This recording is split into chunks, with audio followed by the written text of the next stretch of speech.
quiera lo mataron, ¿no? Y ya siendo o ahorcándolo. O sea, era un cristianismo que también tenía sus serias debilidades y sus serias crisis. El periodo de la Reforma, como hemos dicho, llevó a la Iglesia Católica a hacer su nueva ortodoxia, porque obviamente yo no sé si alguien escuchó el programa hoy de 97.7, pero hubo una persona que llamó y preguntó que por qué razón los católicos dicen que ellos son la primera iglesia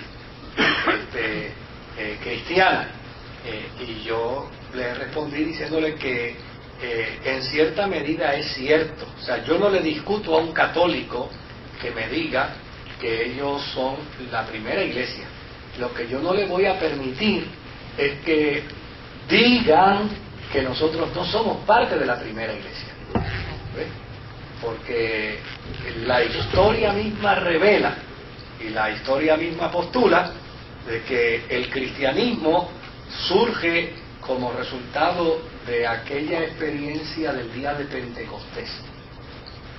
Allí es donde surge la Iglesia del Señor, y desde luego todos los cristianos, indistintamente seamos protestantes o católicos, todos los cristianos somos cristianos precisamente porque estamos vinculados a la experiencia del día de Pentecostés.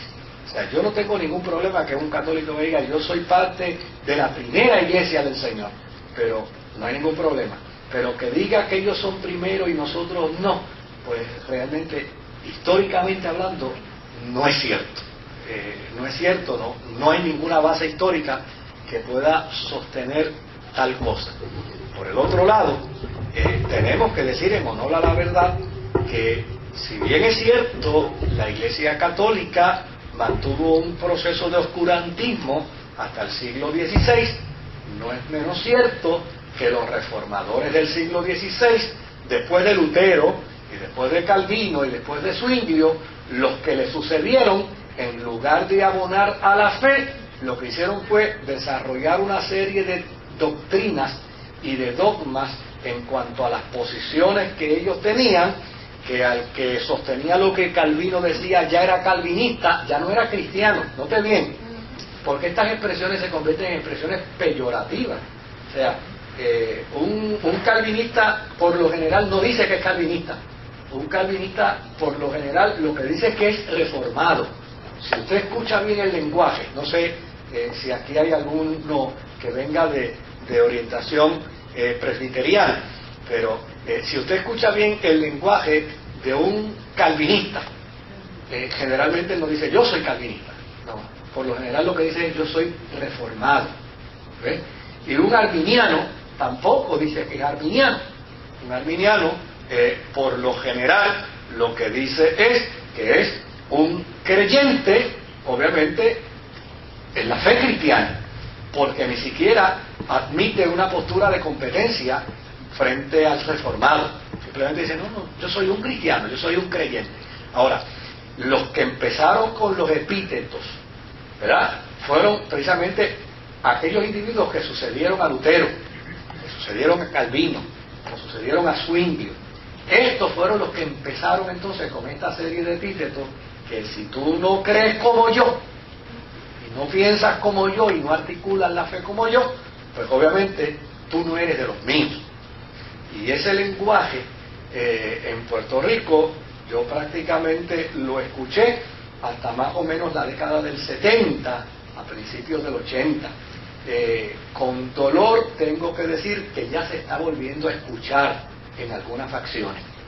Fíjense qué interesante, porque la historia realmente no se repite, se repiten hechos, eventos que han sucedido dentro de la historia, como resultado de la naturaleza humana. Pero es interesante cómo uno hoy en día, yo viví esa experiencia, la experiencia de ver a dos creyentes conversar hasta que uno de ellos dijera de qué denominación era.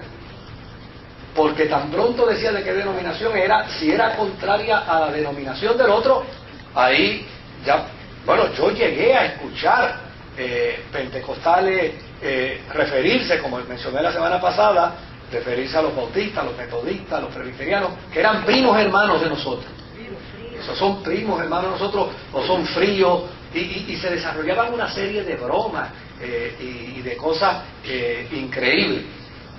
Pero también llegué a escuchar a los históricos hacer expresiones peyorativas contra los pentecostales. Yo sufrí esa experiencia, pero el colmo de los colmos sucedió posteriormente, cuando empezaron a surgir distintos movimientos pentecostales, que entonces los distintos movimientos pentecostales empezaron también a tratarse de manera peyorativa. O sea, los pentecostales MI tuvieron muchos años en que no saludaban ni miraban a los pentecostales de la Asamblea de Dios. Y los pentecostales MI y los de la Asamblea de Dios vivieron muchos años en que no miraban bien a los pentecostales Mission Board. Yo he estado escribiendo un libro sobre eso, que en algún momento a lo mejor hago como los historiadores estos que tratamos, mejor que salgan a la luz después que me muera, para que lo que vayan a decir de mí pues ya no me haga daño, ¿verdad?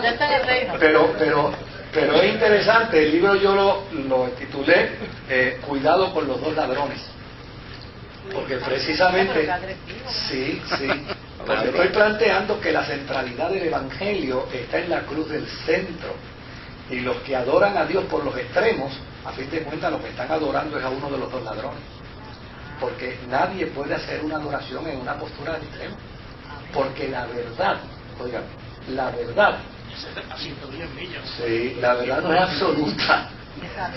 Nadie tiene la verdad agarrada por el mango. O sea, cada uno de nosotros tenemos algo de la verdad. La verdad absoluta, lo que pasa es que quien nos interpreta. Exactamente, no tenemos la capacidad para hacer de esa verdad, de esa interpretación de la verdad, una absoluta, no, bajo ninguna circunstancia. ¿Tú decías algo, viejo? Viejo, yo se lo digo a él de cariño, ¿sabes? De respeto. Oye, no hay viejo. ¿Y qué papel juega la Biblia? La Escritura es la regla infalible de fe de todos los cristianos. Amén. Ok, pero de eso es que se trata. Cuando son asuntos de aspecto teológico, es decir, para tomar con respeto a Roberto de ejemplo, o sea, Roberto puede tener posiciones distintas a las mías de manera teológica, y yo puedo a brazo partido defender mis posiciones, y Roberto a brazo partido defender la suya. Pero ni a Roberto ni a mí se nos da el derecho de que, porque él piensa distinto a mí, yo entonces interprete que él o yo seamos hijos del diablo, o que no tengamos derecho a la salvación, o que no seamos hijos de Dios, o que no seamos parte del cuerpo de Cristo, porque ya Jesucristo dijo con perfecta claridad: el que no está en contra mía. Y eso está en la Escritura, ¿ves? Sí. El día que se encontraron con uno que estaba reprendiendo demonios, y dijeron: ven acá, y tú dices: no, yo nunca he andado con Jesús, ni siquiera, pero yo estoy haciendo esto en su nombre. Y se lo prohibieron. Y Jesús dijo: no, espérese un momentito, ustedes lo hicieron mal, porque el que no está en contra mía, conmigo es. Mire, yo nunca podré ser católico, por una sencilla razón, porque nunca lo he sido. O sea, yo nunca he sido católico. Yo nací en una iglesia evangélica, yo nací de padres evangélicos, yo me crié en la iglesia evangélica, toda mi vida yo he sido evangélico. Y desde luego, a mí se me dificulta. O sea, si alguien me dijera: y hay la posibilidad en ti de que tú te hagas católico, mire, oiga, eso es una cosa casi imposible desde el punto de vista de mis convicciones de fe. Ahora, el que yo no sea católico y sea evangélico, yo tengo serias discrepancias con la Iglesia Católica. De hecho, yo tengo amigos sacerdotes católicos que saben de mi discrepancia, y cuando nos sentamos a discutirla, no se crea que la estamos discutiendo, no, es a brazo partido. Usted está mal en esto, y esta es mi posición, y bíblicamente la sostengo por esto. Oye, pero eso no me puede llevar a mí a pensar que ese sacerdote católico no está, dentro de su experiencia de fe, no está cumpliendo con una función de convicción cristiana. No, mire, yo tengo un amigo sacerdote católico que es como yo a veces digo, yo prefiero andar con un católico cristiano antes que andar con un evangélico impío. Correcto, eso está muy bien. ¿Eh? Pues mira, ese amigo mío católico, las veces que conversamos, ¿usted sabe de qué conversamos? De la obra del Espíritu Santo. Y él cree en el don de lengua, y cree en el don de sanidad, y cree en los dones del Espíritu Santo, y de la obra del Espíritu Santo. Y cuando él empieza a hablar de lo que el Espíritu... Oiga, uno dice, Dios mío, mire, yo tenía un sacerdote... Sí, exactamente. Yo tenía un amigo sacerdote que ya partió con el Señor. Y fíjense lo que estoy diciendo, partió con el Señor. Cuando en Puerto Rico los evangélicos me estaban pelando, algunos evangélicos me estaban pelando, ese sacerdote me llamó por teléfono a mi celular y me dijo, Moisés, yo quiero hacerte una sola pregunta. ¿Cuál es la relación tuya con Dios? Yo le dije, ¿por qué tú me preguntas eso? Me dice, hace 3 días Dios me tiene tirado en el suelo. No me puedo levantar del suelo. Yo llevo 3 días tirado en el suelo orando y ayunando por ti. Porque no es hermano. Porque no son los llamados hermanos. ¿Se da cuenta? Óigame. Yo decía, pero ¿cómo? Me dice, Moisés, por eso te estoy llamando. Yo te estoy preguntando, ¿qué relación es esa que tú tienes con Dios, chico? Porque yo no he podido ir ni siquiera a mi parroquia. Dios me tiene aquí tirado en el suelo. Llevo 3 días ayunando y orando por ti. Yo decía, pero ¿cómo es posible que este hombre, que es diametralmente opuesto a mis convicciones, Dios lo haya escogido para interceder por mí, cuando otros, por razones de edificio y de porquerías de tierra, Por materialismo. andan buscando tumbarme la cabeza y creemos en lo mismo?